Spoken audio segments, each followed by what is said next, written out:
the big thing that then has allowed me to keep growing is constant reinvestment in myself. So I've spent $400,000-500,000 in personal education, self-development, mentorships, masterminds. Like one of the reasons I'm here at the moment in Vegas is I've signed up to work with acquisition.com and Hormozy's business with some stuff. So I think the big thing I realized very quickly was the biggest thing you're letting yourself down with is the ignorance tax of what you don't know. So I'm on a mission to try and find the person who's done the thing I want to do and collapse that time horizon down, because then I can get to where I want to be quicker and have less pain in the process. Because it's not necessarily even you doing the right thing, but it's you doing the wrong thing for 6 months can set you back 2 years. And I think that's where people need to reframe that someone could say one thing to you that can make you millions. Can give you an example that I'm setting up a software company. And actually, the guy who said he had a stupid amount of money in his bank account said one line to me before our podcast that will save me a fortune. I was like, that's so smart. And that's the thing of like, when you know the right people and you have the right connections, you can ask like one or two questions here or there. You get to where you want to be very quickly. And I think that's also where a good friend of mine now from my podcast is a guy called Daniel Priestley. Not sure if you've heard of him, but he talks about becoming like key person of influence. If you can make yourself as a person of influence in an industry, you get connected with other people who are doing high level stuff and you just learn off each other. No, I agree with that 100%. One of the things you said is you get involved these guys doing things in the gym and the Word document. I think you got to start though. I think it's where most people have that kind of bridge, initially that start. And like you said, who's already doing it? Like you said, finding people who are already doing it. And either A, you figure it out, which was who, which takes a lot of energy, or how, I'm sorry, or who somebody's already done it, paying for it. Who's been some people in your life that have kind of got you to that next level or kind of gave you some ways to help you grow that you've been able to implement? I'd say one of the biggest impacts is a good friend of mine called Frank Den Blanken. So Frank has one of the biggest fitness businesses in the world. And I remember I thought I was like Billy Big Shit at the time, making like 30 grand a month. I went to an event in Tampa, I think it was in Florida from the UK. And I met Frank and I was like, oh, so what do you do? And I was like, oh yeah, I make like 30 grand. And it's like, what do you do? And he's like 1.5 million. And I was like, fuck. It's like, okay, cool. And this is where like the law of exposure thing again of like your ego goes from here to like down here, because you can be like the big guy in your town who crushes it, but then in like the world, no one cares. And I think that's also for me one of the things in Dubai is like it's interesting is you get humbled very quickly.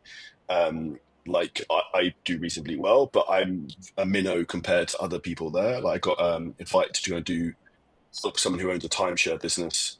Uh, he's looking to build a hotel in Saudi Arabia. Who's a billionaire who lives on the Palm.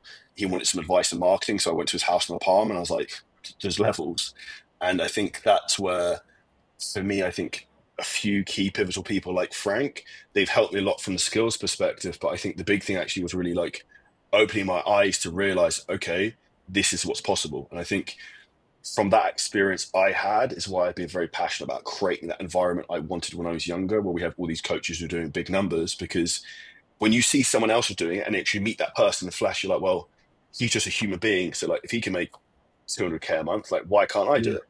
You yeah. then realize it's possible, right? So it gives you hope. It's the same as Roger Bannister with the 4 minute mile. Like no one could run 4 minute mile. And then within 6 months, like 24, 25 people did it because they realized it could be done. Yeah, Yeah. 100%. It's really cool that you've taken a leap of faith to move to Dubai and everything, and I'm really curious to know. I've seen a lot of people do that. I personally have not, but I am interested in at least visiting it one day soon. And I see that a lot of people are moving there, and they talk about the wealth that's in that space and the individuals that are there that are just like you said, next level, right? And so I'm really curious to know how making that move and changing your environment to being in Dubai has had an influence on you so far during the time period you've been there. I would say Dubai is the best place in the world to live if you're an entrepreneur. Um, and the reason I say that is a couple of reasons. So, one, if we look at like generally the game of business is to build wealth, the biggest cost you can have in your life is tax. If you move to Dubai, or at least as a British citizen, you don't pay any tax. If I make $1 million, I take home $1 million. If I live in the UK, I make $1 million, I take home 250,000. So I forex my income just moving there essentially if I make a million, which is insane. And then the other thing is the speed and access to the smartest and best people in the world, and also the environment where everyone is like an expat. So everyone's moved there. Everyone wants to help each other. Everyone's new in town, and it's like the best of the best of the best coming from Europe, Asia, Australia. There's loads of people from the US, North America coming now as well.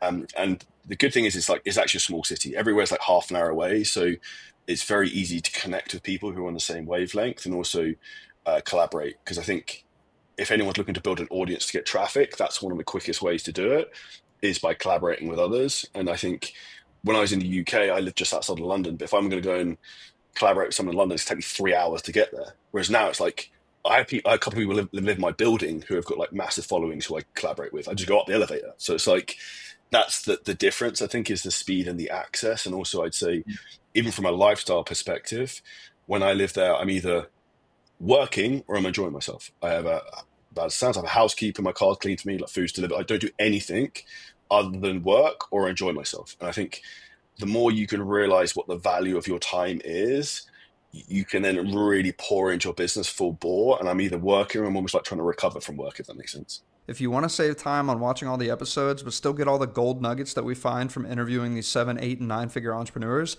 then you can get all of that inside of the 2 Comma Club newsletter. Just go to 2ccnewsletter.com and subscribe.